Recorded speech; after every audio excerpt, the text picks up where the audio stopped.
Assalamualaikum warahmatullahi wabarakatuh. Selamat pagi. Kita berjumpa di pengantar teori peluang. Untuk pertemuan ke-13, tadi ada sedikit untuk yang mau baca continue, kemudian nanti kita akan ke pengantar proses stokastik. Ya. Untuk pembaca Weibull itu memiliki 3 parameter. Ada parameter lokasi yaitu gamma, kemudian parameter skala yaitu delta, dan parameter bentuk adalah beta.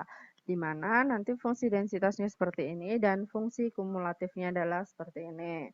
Kalau misalkan gamanya adalah 0 dan deltanya adalah 1, di mana betanya saya bikin bervariasi, itu dia mirip dengan distribusi normal kecuali untuk beta yang sama dengan 1, di mana nanti dia mirip dengan distribusi eksponensial. Semakin besar nilai betanya, berarti dia akan semakin runcing. Apabila gamma sama dengan 0, beta sama dengan 1, distribusi Weibull menjadi distribusi eksponensial.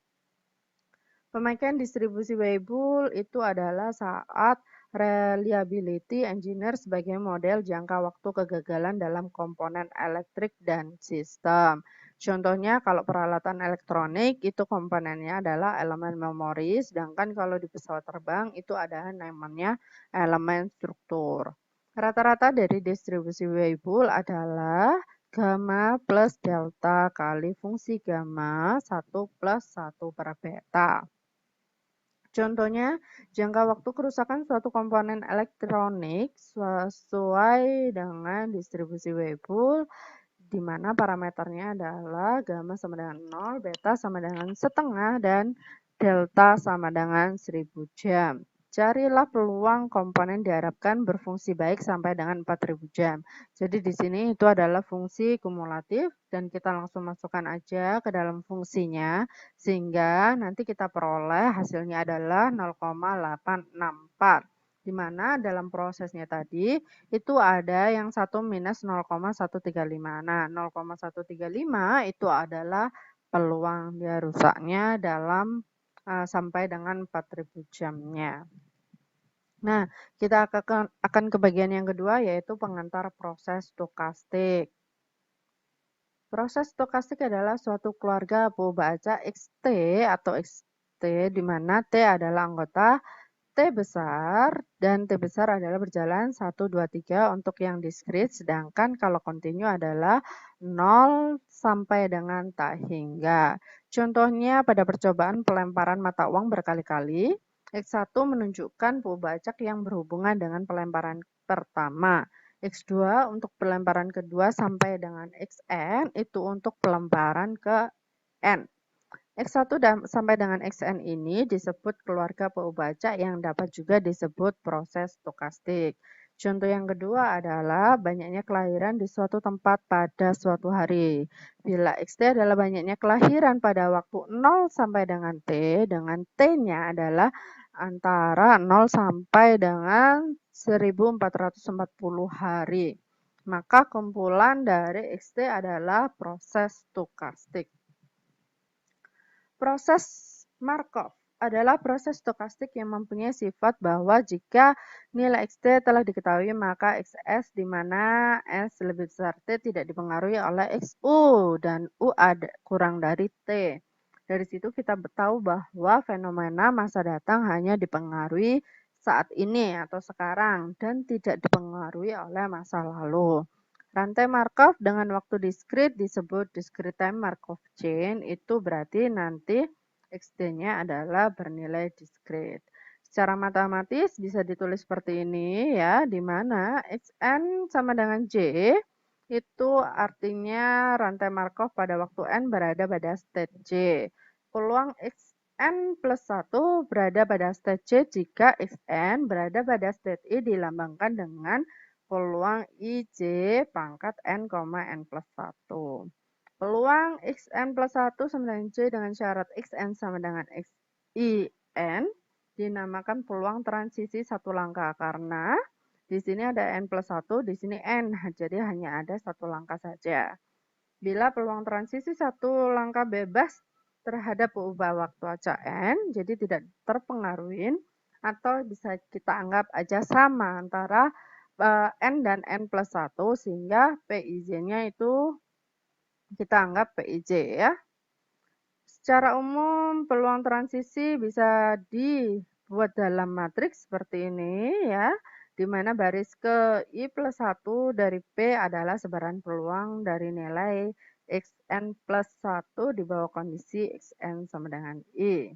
Jika banyaknya state terhingga maka P adalah matriks kuadrat terhingga. Nilai PIJ memenuhi kondisi PIJ lebih besar sama dengan 0 untuk semua IJ dan jumlahan dari PIJ harus sama dengan 1, di mana I-nya adalah 0, 1, 2, dan seterusnya. Jika matriks peluang transisi P dan sebaran peluang X0 diketahui, maka perilaku dari rantai Markov dapat diketahui. Nah, ini bisa kita lihat, misalkan diketahui matriks peluang transisi dan peluang X0 sama dengan I, itu adalah PI, maka kita dapat mencari nilai dari peluang X0 sama dengan I0, X1 sama dengan I1 sama dengan Xn sama dengan IN. Berarti kita masukkan ke dalam peluang bersyarat, kemudian berdasarkan definisi rantai Markov, itu bisa kita ketahui bahwa hasilnya adalah peluang X0 sama dengan I0, X1 sama dengan I1, sampai dengan Xn-1 sama dengan In-1. Melalui induksi, kita juga peroleh bahwa nanti ini yang X0 sama dengan 0 itu adalah Pi I0 dikalikan PI 0 I1 sampai dengan PI N-2 I N-1 dikalikan PI N-1 I N. Jadi hanya 2 ya untuk derajatnya. Kalau 0 tidak ada lagi yang di masa lalu masa saat ini. Kalau ini depan berarti sama saat ini dan seterusnya. Hanya 2 saja. Analisis dari rantai Markov berpusat pada perhitungan peluang kemungkinan realisasi proses yang mungkin. Nah, perhitungan ini berpusat pada matriks peluang transisi N langkah. Jadi ada P pangkat N. Ya, jadi ini nanti adalah perkalian dari P-nya nanti. Kemudian PIJ pangkat N melambangkan peluang proses perpindahan dari state I ke state J dalam N langkah. Secara formal dapat dinyatakan PIJ pangkat N adalah peluang XM plus N sama dengan J, XM sama dengan I. Jadi di sini plusnya adalah N karena N langkah. Kemudian sifat Markov memungkinkan kita menyatakan dalam teorema berikut. Peluang transisi N langkah dari rantai Markov memenuhi sigma K sama dengan 0 sama tak hingga PIK PKJ pangkat N-1 di mana PIJ pangkat 0 itu akan sama dengan 1 jika I sama dengan J, 0 jika I tidak sama dengan J. Nah, sama aja P pangkat N itu adalah P kali P ya, seperti biasa. Nah, di sini nanti di mana kita bisa ada P pangkat N berarti kan sama dengan P kali P kali P sebanyak N faktor.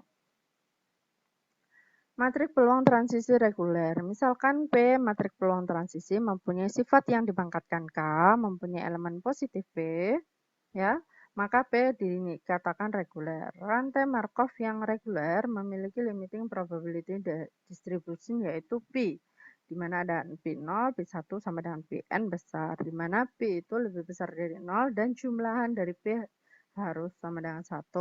Sebaran ini bebas dari state awal.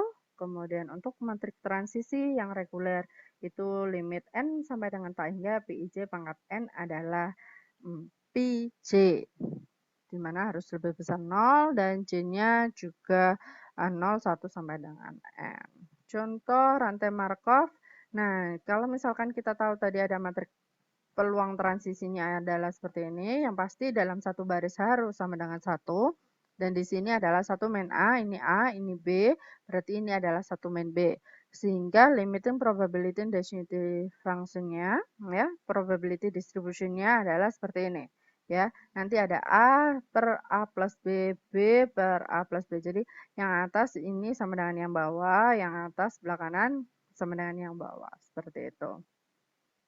Contohnya seperti ini, kalau diketahui peluangnya adalah 0,3, 0,67, ini 0,75, berarti ini adalah 0,25. Sehingga A-nya adalah sebenarnya 0,67 dan P-nya adalah 0,75. Kalau dihitung P pangkat N-nya itu bisa aja seperti ini, hasilnya adalah untuk yang B per A plus B adalah 0,5282, sedangkan A per A plus B adalah 0,4718. Nah, kalau mau manual tanpa menggunakan rumus ini berarti kita mengalihkan satu per satu. Misalkan P dikalikan P ya. P dikalikan P berarti 0,33 dikalikan 0,33 ditambahkan 0,67 dikali 0,67 hasilnya adalah 0,6114. Kemudian 0,6114 itu diperoleh dari ini dikalikan baris lagi ya. Berarti 0,33 dikalikan 0,33 ya. Kemudian 0,67 dikalikan 0,75, kemudian dijumlahkan hasilnya yang seperti ini. Kemudian untuk yang 0,3886 itu diperoleh baris dikalikan kolom yang terakhir, berarti 0,33 dikali 0,67 ditambah 0,67 dikalikan 0,25 hasilnya seperti ini. Untuk yang ini pun juga seperti itu. Kemudian dari P kuadrat ini dikalikan P hasilnya adalah P pangkat 3. P pangkat 3 dikalikan P itu adalah P pangkat 4, P pangkat 4 dikalikan P adalah P pangkat 5, P pangkat 5 dikalikan P pangkat 6, kemudian hasil P pangkat 6 dikalikan dengan P adalah P pangkat 7. Dari sini kita tahu semakin tinggi nilai pangkatnya berarti dia semakin sama nilainya ya, dan dia mendekati. Untuk yang di sebelah sini dia adalah yang B ya, yaitu 0,5 282, nanti semakin sama seperti itu, dan yang sebelah kanan adalah yang A. Berarti ini kebalik ya, yang A adalah 0,4718. Nah, itu juga untuk semua matrik peluang transisi state 0, 1, 2 sampai dengan N yang memenuhi dua kondisi berikut. Ada yang ini, untuk sepasang state IC terdapat PET K1, K2 sama dengan KR, di mana P IK1, P K1, K2 sama dengan ini harus lebih besar daripada 0. Dan juga terdapat minimal satu state di mana PII itu lebih besar 0. Misalkan P sama dengan matrik peluang transisi suatu rantai Markov reguler dengan state 0, 1, 2 sampai N, maka limiting probability density function-nya adalah Pi ya, di mana ada dua syarat, Pi sama dengan Pi dikalikan matrik P-nya tadi, dan juga jumlah Pi adalah sama dengan 1. Contohnya seperti ini, P-nya adalah matrik 3 kali 3, berarti kita harus menghitung dulu Pi kali P-nya, kemudian hasilnya kita kalikan, dan ketemulah seperti ini untuk 3 matrik. Setelah itu, baru kita tahu nanti ada ini ya, P0 itu sama dengan berapa, jadi di sini P0 adalah sama dengan yang pertama, P1 sama dengan yang kedua, P2 adalah sama dengan yang ke ini. Kemudian ya itu adalah tiga persamaan ini. Persyaratannya adalah dari P0 plus P1 plus P2 sama dengan 1. Nah, nanti solusinya adalah seperti ini, ketemu. Dan limit P-nya kita tinggal masukkan saja ini untuk yang P0, P1, dan juga P2. Sekian dulu untuk bagian 2-nya. Terima kasih. Jangan lupa like dan juga subscribe. Bye-bye.